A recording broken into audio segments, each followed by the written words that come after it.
C section या normal delivery भी even बहुत सारी औरतें जो है ना वो अवॉइड करती हैं अपने बच्चों को, स्पेशली सीजर सेक्शन के बाद कि हमें दर्द है, हम बच्चे को दूध नहीं दे पा रहे, तो आप हमें ऊपर से कोई जो है ना फार्मूला मिल्क लिख के दे दें तो हम उनको दें या कुछ और चीज़ दें, हमसे उठा नहीं जा रहा। तो ये बिल्कुल गलत है, ऐसा ना करें, क्योंकि सी सेक्शन हो या नॉर्मल डिलीवरी हो, आपकी कोई भी चीज़ अफेक्टिव नहीं करती उस चीज़ के। और जो मदर मिल्क है वो दुनिया का बेस्ट थिंग है आपके बच्चे के लिए।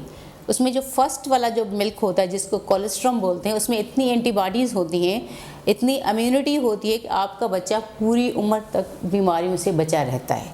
ये जो फर्स्ट ईयर या फर्स्ट 4 to 6 मंथ के लिए कहते हैं ना कि exclusive breast feeding to the baby, वो इस वजह इतना अच्छा है कि वो आपके बच्चे की मेंटल फिज़िकल जो भी है ना हेल्थ, उसके लिए बहुत ही अच्छा है।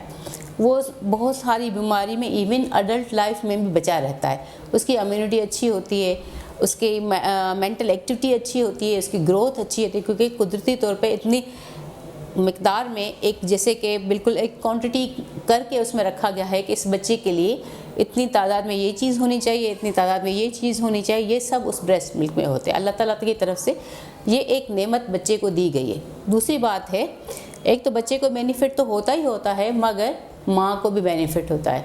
माँ को बेनिफिट ये होता है कि अगर वो अपने बच्चे को दूध पिला रही है, exclusive breast feeding, it's not 100%। ये नहीं कि मैं कह रही कि बच्चे को दूध पिला रही है तो दूसरा बच्चा नहीं होगा, मगर less chances of next pregnancy. अगर वो एक्सक्लूसिव ब्रेस्ट फीडिंग करवा रही, मतलब सिर्फ बच्चे को बार बार दूध दे रही है, तो फिर उसकी प्रेगनेंसी के चांसेस कम हो जाते हैं। दूसरी बात यह है कि मदर और बेबी बॉन्डिंग, वो बच्चा अपनी माँ से ज़्यादा अटैच होता है सारी लाइफ के लिए, चाहे वो फिर बूढ़ा भी हो जाए, अडल्ट हो जाए, चाइल्ड हो जाए, वो बच्चा अपनी माँ से ज़्यादा अटैच होता है जिसको माँ ने दूध पिलाया है।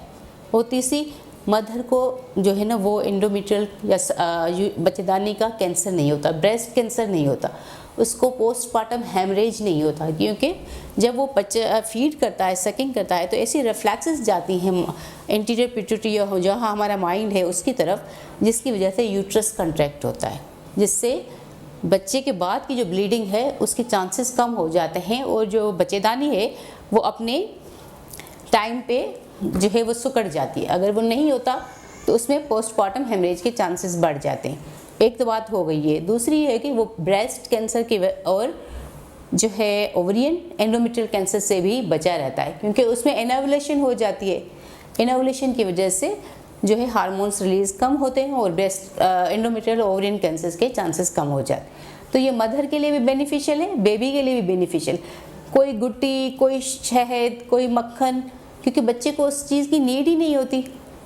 देखिए वो अल्लाह ताला ने तो बड़ों के लिए बनाया है ना, ताकि उसका जो जीआई सिस्टम है, उसका जो लिवर है, उसकी जो बॉडी है, वो उस चीज़ को मेटाबलाइज करती है, उस चीज़ को तोड़ मोड़ के फिर उसको यूटिलाइज करती है। मगर बच्चा तो नहीं करता, क्योंकि बच्चे का लिवर भी इतना मैच्योर नहीं होता, जीआईटी भी इतनी मैच्योर नहीं होती। तो जो ब्रेस्ट मिल्क है उसमें वो चीज़ें ऑलरेडी इस चीज़ से बनाई गई हैं, इस तरह से उसको रखा गया है कि बच्चा उसको ईजिली डाइजेस्ट कर सके। और दूसरी बात, अगर वो किसी को आप ऊपर वाला दूध दे रहे हैं उसको, तो हाइजीनिक कंडीशन तो आपकी वैसे ही ख़राब हो जाती हैं, तो बच्चे को डायरिया, बार बार आपके लिए परेशानी। तो best milk is best for the babies. आप इस बात को ना कहें कि हमारा सीज़र हुआ है तो हम उठ नहीं सकते, नहीं, कोई मसला नहीं। आप उठ के थोड़ा सा जो है पीछे से तकिए लगा के या कुछ करके आप कर सकते हैं। आपको कितना भी पेन है, कोई भी चीज़ें, मगर कोशिश करें कि अपने बच्चे को अपना ही दूध दें। एक बहुत ही इम्पॉर्टेंट, बहुत ही ख़ास बात कि जब आप बच्चे को ऊपर का दूध देते हैं, वो जो निप्पल की जो सुराख होती है वो थोड़ी सी बड़ी होती है, जिसकी वजह से बच्चे को ईज़िली वो सक करता है और इसको बहुत आसानी होती है, वो आसानी से पीता है, एकदम से ज़्यादा पीता है, तो उसकी जो सांस वाली नाली में भी कभी कभी वो दूध चला जाता है, उसकी पोजीशन इस टाइप से नहीं होती, तो फिर जो है वो अल्लाह न करे कि वो एकदम से सडन डेथ की तरफ चला जाता है। और अगर आप गुट्टी भी देते हैं तो वो कभी बच्चे की पोजीशन इस तरफ से होती है कि वो उसकी जो है डाइजेस्टिव सिस्टम नहीं बल्कि सांस वाली नाली में चला जाता है, क्योंकि ब्रेस्ट फीडिंग का जो पोजीशन भी इस तरह से बनाई गई है, या अल्लाह ताला ने उसकी कुछ स्ट्रक्चर इस तरह से बनाया है कि जब जब बच्चा दूध पीता है तो उसका सर थोड़ा सा ऊपर की तरफ होता है, तो वो चांसेस ही कम हो जाते हैं कि उसको उस जो दूध दिया जा रहा है वो उस दूध का सांस की नाली में जाना, और निकलता भी इतनी कम तादाद में है कि बच्चा उसको ओवरफ्लो नहीं होता। अब आप खुद कभी ऑब्जर्व करें कि अगर जब आप बच्चे को निपल दे रही हो तो वो एक गड़क गड़क गड़क कर रहा होता है और उसकी मुंह से ना वो थोड़ा थोड़ा निकल रहा होता है, बाहर की तरफ निकलता है तो ज़ाहिर सांस की नाली तो बिल्कुल करीब है, वो अचानक से उसमें चला जाता है, फिर बच्चे की डेथ हो जाती है, फिर कहते हैं पता नहीं क्या हुआ बच्चे को। तो ये एक फिनोमेना है।